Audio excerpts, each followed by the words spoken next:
ಅಲ್ಲದೆ ಈ ಘಟಿಕೋತ್ಸವದಲ್ಲಿ ವಿವಿಧ ಪದವಿಗಳ ವಿದ್ಯಾರ್ಥಿಗಳಿಗೆ ಒಟ್ಟು 156 ಚಿನ್ನದ ಪದಕಗಳನ್ನು ನೀಡುವ ಮೂಲಕ ಪ್ರೋತ್ಸಾಹಿಸಲಾಯಿತು. Considering the growing demand, new doctoral degree program in the Department of Processing and Food Engineering has been initiated at GKVK campus from the academic year 2024-25. In order to encourage overseas education opportunities among the student community under the Erasmus Key Mobility Program, 6 master students from the Departments of Economics, Agribusiness Management, Food Science and Plant Pathology are currently undergoing coursework for the winter semester at the University of Kassel, Germany.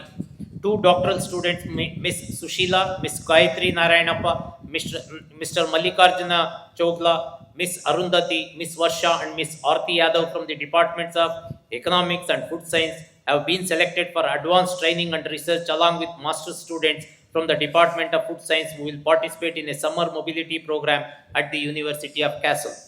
2 doctoral students from the Departments of Economics and Food Science have been selected for advanced training and research along with a master student from the Department of Food Science who will participate in a summer mobility program at the University of Kassel. Postal Fellowship Program has been introduced and funded from North Carolina State University, USA in the Department of Entomology and Plant Pathology. To keep pace with the instructional technologies, 2 smart classrooms were inaugurated at LH1 and LH2 in the North Block GKVK and upgraded with interactive flat panel smart boards and multimedia software applications. 10,000 seed balls from 11 different tree species have been bombed in GKVK forest areas in order to increase the tree cover. University succeeded in facilitating to secure funding from DBT, Elevate Project, ITBT, Government of Karnataka for 10 startups and provided seed funding for 4 startups under Startup India Seed Fund Scheme. University conferred the award of the Grassroots Innovation Grant of rupees 4 lakhs from the Department of ITBT, Government of Karnataka to second year BSc student Mr. Tyagaraj D and farmer from Chikkaballapur Mr. Lakshmipati. University organized Agriculture Future and Forward Startup Conclave 2024 on 3rd December 2024. Honorable Minister for Agriculture, Government of Karnataka inaugurated the program. University organized interaction and guest lecture on green technologies, biofuel from lignocellulose waste biomass, and an innovative technological treatment for plastic waste management in Indian paper industries.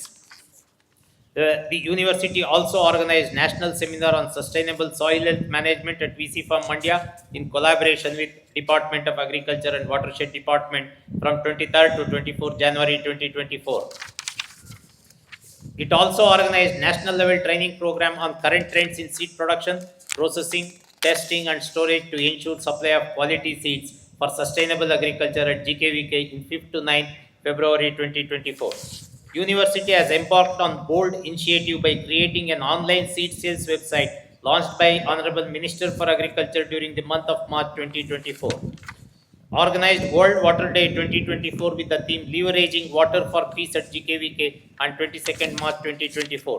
It has also organized 38th Annual Conference of Indian Society of Agricultural Marketing from 9 to 11 January 2025 in collaboration with Indian Society of Agricultural Marketing, Hyderabad.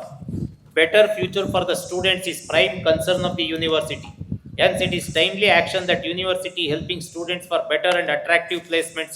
Accordingly, 68 UG and PG graduates were placed in Syngenta, IDBI Bank, Big Basket, M5 Info Solutions Private Limited, VST Tillers and Tractors Limited, Cargill India Private Limited, Rossi Seeds Private Limited, Katyayani Organics, Krushika Farming Community and more retail private limited through University Placement Cell.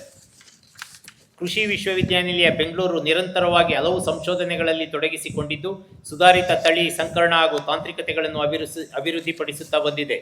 ಪ್ರಸ್ತುತ ಸಾಲಿನಲ್ಲಿ ವಿಶ್ವವಿದ್ಯಾನಿಲಯವು 4 ಭಾರತೀಯ ಪೇಟೆಂಟ್ಗಳನ್ನು ಪಡೆದಿರುವುದು ವಿಶ್ವವಿದ್ಯಾನಿಲಯ ಸಂಶೋಧನಾ ಪ್ರಗತಿಗೆ ಹಿಡಿದ ಕನ್ನಡಿಯಾಗಿದೆ.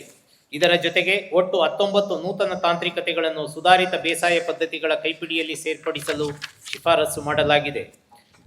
ವಿಶ್ವವಿದ್ಯಾನಿಲಯದ ರಾಷ್ಟ್ರೀಯ ಬೀಜ ಪ್ರಾಯೋಜನೆಯು 375 ಕ್ವಿಂಟಾಲ್ ಬ್ರೀಡರ್ ಸೀಡ್ ಮತ್ತು 6379 ಕ್ವಿಂಟಾಲ್ ಕ್ವಾಲಿಟಿ ಸೀಡ್ಸ್ಗಳನ್ನು ಮಾರಾಟ ಮಾಡಿ ಒಟ್ಟು 608 ಲಕ್ಷ ಆದಾಯವನ್ನು ಗಳಿಸಿದೆ.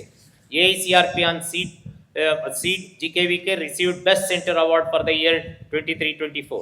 AICRP on forage crops and utilization established forage garden and received Golden Jubilee Forage Garden Award by ICR, Indian Grassland and Fodder Research Institute, Jhansi. AICRP on forage crops and utilization. AICRP on honeybees and pollinators awarded Best Presenting Center Award by ICR New Delhi at annual group meeting.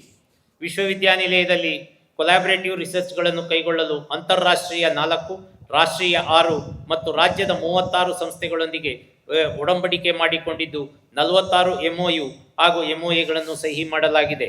ಲೂಸಿಯಾನಾ state university agriculture centre USA for collaboration on teaching, exchange of students and faculty in joint research projects and academic seminars and research activities. University of Kassel, Germany for collaboration on teaching and research activities. Western Sydney University, Australia for collaboration on teaching dual degree program and research activities. State of North Carolina University for conducting research and providing findings on efficacy of biological control agents in IPM are some of the MOAs signed by the university. ಕೃಷಿ ವಿಶ್ವವಿದ್ಯಾನಿಲಯದಲ್ಲಿ ಮಡಕೆಯೊಡೆದ ತಂತ್ರಜ್ಞಾನಗಳು ರೈತರ ಹೊಲದಲ್ಲಿ ಫಲ ನೀಡಿದಾಗ ಮಾತ್ರ ಸಾರ್ಥಕತೆ ಸಿಕ್ಕಂತೆ ಎಂಬ ಭಾವನೆಯೊಂದಿಗೆ ಕೃಷಿ ವಿಶ್ವವಿದ್ಯಾನಿಲಯದ ವಾರ್ಷಿಕ ಹಬ್ಬ ಕೃಷಿ ಮೇಳವನ್ನು ನವೆಂಬರ್ 14ರಿಂದ 17ರವರೆಗೆ ಅರ್ಥಪೂರ್ಣವಾಗಿ ಆಯೋಜಿಸಲಾಗಿದ್ದು, ಈ ಕೃಷಿ ಮೇಳವನ್ನು 34.13 ಲಕ್ಷಕ್ಕೂ ಹೆಚ್ಚು ರೈತರು, ವಿದ್ಯಾರ್ಥಿಗಳು ಮತ್ತು ಸಾರ್ವಜನಿಕರು ವೀಕ್ಷಿಸಿದ್ದು 6.17 ಕೋಟಿ ವಹಿವಾಟು ನಡೆದಿದ್ದು ಎಲ್ಲರ ಮೆಚ್ಚುಗೆಗೆ ಪಾತ್ರವಾಯಿತು. ವಿಶ್ವವಿದ್ಯಾನಿಲಯದ ಇತಿಹಾಸದಲ್ಲೇ ಇದೇ ಮೊದಲ ಬಾರಿಗೆ ಕೃಷಿ ಮೇಳದ ಪೂರ್ವಭಾವಿಯಾಗಿ ವಿಶೇಷ ಚೇತನ ಮಕ್ಕಳಿಗೆ ಬೆಳೆ ಸಂಗ್ರಹಾಲಯ ಹಾಗೂ ಇತರೆ ಕೃಷಿ ಚಟುವಟಿಕೆಗಳನ್ನು ನೋಡಲು ಅವಕಾಶವನ್ನು ಕಲ್ಪಿಸುವ ಸಲುವಾಗಿ GKVK ಆವರಣದಲ್ಲಿ ವಿಶೇಷ ಚೇತನ ಮಕ್ಕಳೊಂದಿಗೆ ಒಂದು ದಿನ ಕಾರ್ಯಕ್ರಮವನ್ನು ಆಯೋಜಿಸಲಾಯಿತು. ಈ ಕಾರ್ಯಕ್ರಮದಲ್ಲಿ ವಿವಿಧ ಸಂಘ ಸಂಸ್ಥೆಗಳ ವತಿಯಿಂದ ಸುಮಾರು 230 ವಿಶೇಷ ಚೇತನ ಮಕ್ಕಳು ಭಾಗವಹಿಸಿದ್ದರು. ವಲಯ ಕೃಷಿ ಸಂಶೋಧನಾ ಕೇಂದ್ರ ಮಂಡ್ಯ ಮತ್ತು ಕೃಷಿ ಸಂಶೋಧನಾ ಕೇಂದ್ರ ಕುಣಿಗಲ್ನ ಕೃಷಿ ಮೇಳವನ್ನು ಆಯೋಜಿಸಿದ್ದು ಸುಮಾರು 1,20,000ಕ್ಕೂ ಹೆಚ್ಚು ರೈತರು ಮತ್ತು ಸಾರ್ವಜನಿಕರು ಪಾಲ್ಗೊಂಡಿರುತ್ತಾರೆ. ಕರ್ನಾಟಕ ಸರ್ಕಾರದ ಪುಸ್ತಕ ಪ್ರಾಧಿಕಾರದ ಸಹಯೋಗದೊಂದಿಗೆ ಆಯ್ದ 40 ಜನ ಪ್ರಗತಿಪರ ರೈತರನ್ನು ಗುರುತಿಸಿ ಕಾರ್ಯಾಗಾರವನ್ನು ಏರ್ಪಡಿಸಿ ಪ್ರಾಧಿಕಾರ ಗುರುತಿಸಿರುವ 40 ಜನ ಲೇಖಕರ ನೆರವಿನೊಂದಿಗೆ ಈ ಎಲ್ಲ ಕೃಷಿಕರ ಯಶೋಗಾಥೆಗಳನ್ನು ಪುಸ್ತಕದ ರೀತಿಯಲ್ಲಿ ಪ್ರಕಟಿಸಿ ಒಂದೇ ದಿನ ಬಿಡುಗಡೆ ಮಾಡಲು ವಿಶ್ವವಿದ್ಯಾನಿಲಯ ಕಾರ್ಯೋನ್ಮುಖವಾಗಿದ್ದು, ಕೃಷಿ ಮತ್ತು ಸಾಹಿತ್ಯ ಲೋಕಗಳೆರಡಕ್ಕೂ ಅಮೂಲ್ಯ ಕೊಡುಗೆಯಾಗಿರುತ್ತದೆ.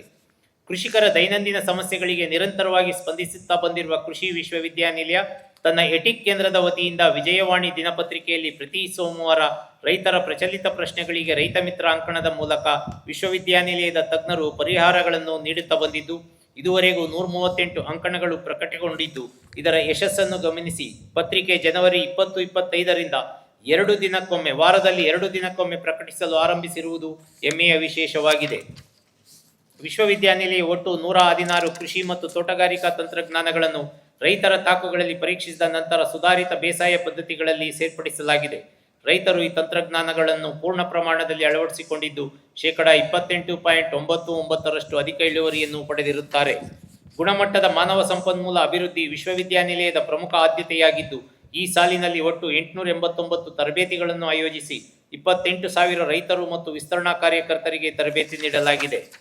As a part of service to the farmers, UAS analyzed 3,418 soil samples and 1947 water samples, provided advisory services to the farming community by increasing the yield by 14.97%.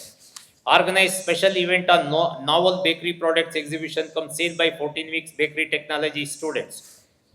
24 turmeric growers of Meghalaya state visited ICR KVK Chamarajnagara to study the productivity and learn organic farming practices in turmeric production. ಮೂಲಭೂತ ಸೌಕರ್ಯಗಳು ಬದಲಾಗುತ್ತಿರುವ ಅಗತ್ಯತೆಗಳಿಗೆ ಅನುಗುಣವಾಗಿ ಸೂಕ್ತ ಮೂಲಭೂತ ಸೌಕರ್ಯಗಳನ್ನು ಕಲ್ಪಿಸುವ ಹೊಣೆಗಾರಿಕೆ ವಿಶ್ವವಿದ್ಯಾನಿಲಯದ ಮೇಲಿದೆ. GKVK ಆವರಣದಲ್ಲಿ ಸುಮಾರು 846 ಲಕ್ಷ ರುಗಳ ವೆಚ್ಚದ ವಿದ್ಯಾರ್ಥಿನಿಯರ ವಸತಿ ನಿಲಯದ ನಿರ್ಮಾಣ ಪೂರ್ಣಗೊಂಡಿದ್ದು, 998 ಲಕ್ಷ ರುಗಳ ವೆಚ್ಚದ ವಿದ್ಯಾರ್ಥಿ ವಸತಿ ನಿಲಯದ ನಿರ್ಮಾಣ ಕಾರ್ಯ ಪ್ರಗತಿಯಲ್ಲಿದೆ. 514 ಲಕ್ಷ ರುಗಳ ನ್ಯೂಕ್ಲಿಯರ್ ಮ್ಯಾಗ್ನೆಟಿಕ್ ರೆಸನೆನ್ಸ್ ಜೇನು ಪರೀಕ್ಷಾ ಪ್ರಯೋಗಾಲಯದ ನಿರ್ಮಾಣ ಕಾರ್ಯವು ಪೂರ್ಣಗೊಂಡಿದೆ. GKVK ಆವರಣದಲ್ಲಿ ಸುಮಾರು 30 ಲಕ್ಷ ರುಗಳ ಜೇನು ಪರೀಕ್ಷಾ ಪ್ರಯೋಗಾಲಯ ಮತ್ತು ಸಮಗ್ರ ವಾಣಿಜ್ಯೋದ್ಯಮ ಕೌಶಲ್ಯಾಭಿವೃದ್ಧಿ ಕೇಂದ್ರದ ನಿರ್ಮಾಣ ಪೂರ್ಣಗೊಂಡಿದೆ. GKVK ಆವರಣದಲ್ಲಿ ಸುಮಾರು 768 ಲಕ್ಷ ರುಗಳ ವೆಚ್ಚದ ವಿಸ್ತರಣಾ ನಿರ್ದೇಶನಾಲಯ ಕಟ್ಟಡದ ನಿರ್ಮಾಣ ಕಾರ್ಯ ಪ್ರಗತಿಯಲ್ಲಿದೆ. ಮಂಡ್ಯ ಆವರಣದಲ್ಲಿ ಸುಮಾರು 146 ಲಕ್ಷ ರುಗಳ ವೆಚ್ಚದ ತರಗತಿ ಕೊಠಡಿ ಮತ್ತು ಪ್ರಯೋಗಶಾಲಾ ನಿರ್ಮಾಣ ಕಾರ್ಯ ಪೂರ್ಣಗೊಂಡಿದೆ. ಚಿಂತಾಮಣಿ ಆವರಣದಲ್ಲಿರುವ ಸುಮಾರು 250 ಲಕ್ಷ ರುಗಳ ವೆಚ್ಚದ ತರಗತಿ ಕೊಠಡಿಗಳ ನಿರ್ಮಾಣ ಕಾರ್ಯ ಪ್ರಗತಿಯಲ್ಲಿದೆ. ವಿಶ್ವವಿದ್ಯಾನಿಲಯದ ಭವಿಷ್ಯದ ಗುರಿ. University will be celebrating its 60th year of foundation for the next 1 year, where series of programs like seminars, conference, melas and other national international events will be organized. University decided to extend financial assistance for the research articles published in more than 10 NAS rating to encourage scientific writing among students and faculty. University will take up recruitment of quality human resources to overcome the shortage of staff and initiative new programmes. ಮುಂಬರುವ ದಿನಗಳಲ್ಲಿ GKVK ಆವರಣದಲ್ಲಿ 16,000 ಅರಣ್ಯ ಸಸಿಗಳನ್ನು ನೆಡುವ ಬೃಹತ್ ಕಾರ್ಯಕ್ರಮವನ್ನು ವಿಶ್ವವಿದ್ಯಾನಿಲಯ ಹಮ್ಮಿಕೊಂಡಿದೆ. In order to encourage startup ideas among the university students, decided to confer Best Student Startup Award during the upcoming Foundation Day, extend necessary financial assistance to the best startups. Further, University also planning to have investors meet for commercialization of products from innovative startups. ರಾಷ್ಟ್ರದಲ್ಲಿ ಪ್ರಸ್ತುತ ಕೃಷಿ ನವೋದ್ಯಮಗಳ ಪ್ರಮಾಣ ಕೇವಲ 10% ಈ ಕ್ಷೇತ್ರದಲ್ಲಿರುವ ವಿಪುಲ ಅವಕಾಶಗಳನ್ನು ಬಳಸಿ ಮುಂಬರುವ ದಿನಗಳಲ್ಲಿ ಹೆಚ್ಚು ಕೃಷಿ ನವೋದ್ಯಮಗಳನ್ನು ಆರಂಭಿಸಲು ವಿಶ್ವವಿದ್ಯಾನಿಲಯ ಕಾರ್ಯೋನ್ಮುಖವಾಗುತ್ತಿದೆ. ಬೆಂಗಳೂರು ಕೃಷಿ ವಿಶ್ವವಿದ್ಯಾನಿಲಯವು ರಾಷ್ಟ್ರದಲ್ಲಿಯೇ ಪ್ರತಿಷ್ಠಿತ ಸಂಸ್ಥೆ ಎಂಬ ಹೆಗ್ಗಳಿಕೆ ಹೊಂದಿದ್ದು, ಈ ಶ್ರೀಮಂತ ಪರಂಪರೆಯನ್ನು ಮುಂದುವರಿಸಿಕೊಂಡು ಹೋಗುವ ಹೊಣೆಗಾರಿಕೆ ನಮ್ಮೆಲ್ಲರ ಮೇಲಿದೆ. ಆತ್ಮೀಯ ವಿದ್ಯಾರ್ಥಿಗಳೇ, ಈ ಗಣರಾಜ್ಯೋತ್ಸವ ನಮ್ಮೆಲ್ಲರಲ್ಲಿ ಹೊಸ ಕನಸುಗಳನ್ನು ಬಿತ್ತುವಂತಾಗಲಿ. ನೀವು ಈ ದಿನವನ್ನು ಆಚರಿಸುವಾಗ ತಮ್ಮಲ್ಲಿರುವ ಶಕ್ತಿ ಸಾಮರ್ಥ್ಯವನ್ನು ರಾಷ್ಟ್ರ ನಿರ್ಮಾಣಕ್ಕೆ ವಹಿಸುವ ಮೂಲಕ ನಮ್ಮ ಸಂವಿಧಾನದ ಮೌಲ್ಯಗಳನ್ನು ಎತ್ತಿ ಹಿಡಿಯುವುದರೊಂದಿಗೆ ರಾಷ್ಟ್ರದ ಬೆಳವಣಿಗೆಗೆ ಕೊಡುಗೆ ನೀಡುವ ಸಂಕಲ್ಪ ಮಾಡಬೇಕಾಗಿದೆ.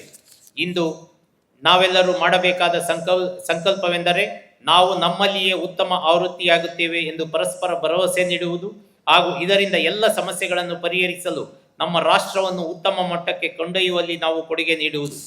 ಈ ಒಂದು ಸಂದರ್ಭದಲ್ಲಿ ರಾಷ್ಟ್ರ ಆರ್ಥಿಕವಾಗಿ ಅಭಿವೃದ್ಧಿ ಹೊಂದುವುದು ಮಾತ್ರವಲ್ಲದೆ ಸಾಮಾಜಿಕ ಸಾಮರಸ್ಯ ಮತ್ತು ಸಾಂಸ್ಕೃತಿಕ ಶ್ರೀಮಂತಿಕೆಯನ್ನು ಕಾಯ್ದುಕೊಳ್ಳುವ ಮೂಲಕ ಜಗತ್ತಿಗೆ ಮಾದರಿಯಾಗೋಣ ಎಂದು ಪ್ರತಿಜ್ಞೆ ಮಾಡೋಣ. ಕಾಯಕ ಯೋಗಿ ಬಸವಣ್ಣನವರು ನಾಡಿಗೆ ನೀಡಿದ ವಚನ ಸಂದೇಶವೊಂದನ್ನು ಈ ಸಂದರ್ಭದಲ್ಲಿ ಉಲ್ಲೇಖಿಸುತ್ತಾ ನನ್ನ ಭಾಷಣಕ್ಕೆ ವಿರಾಮ ಹೇಳುತ್ತೇನೆ. ನೀರ ಕಂಡಲ್ಲಿ ಮುಳುಗುವರಯ್ಯ, ಮರವ ಕಂಡಲ್ಲಿ ಸುತ್ತುವರಯ್ಯ, ಬತ್ತುವ ಜಲವ ಒಣಗುವ ಮರವ ಮೆಚ್ಚಿದವರು ನಿಮ್ಮ ನೆತ್ತ ಬಲ್ಲರಯ್ಯ, ಕೂಡಲ ಸಂಗಮ ದೇವ. ಜೈ ಹಿಂದ್, ಜೈ ಜವಾನ್, ಜೈ ಕಿಸಾನ್.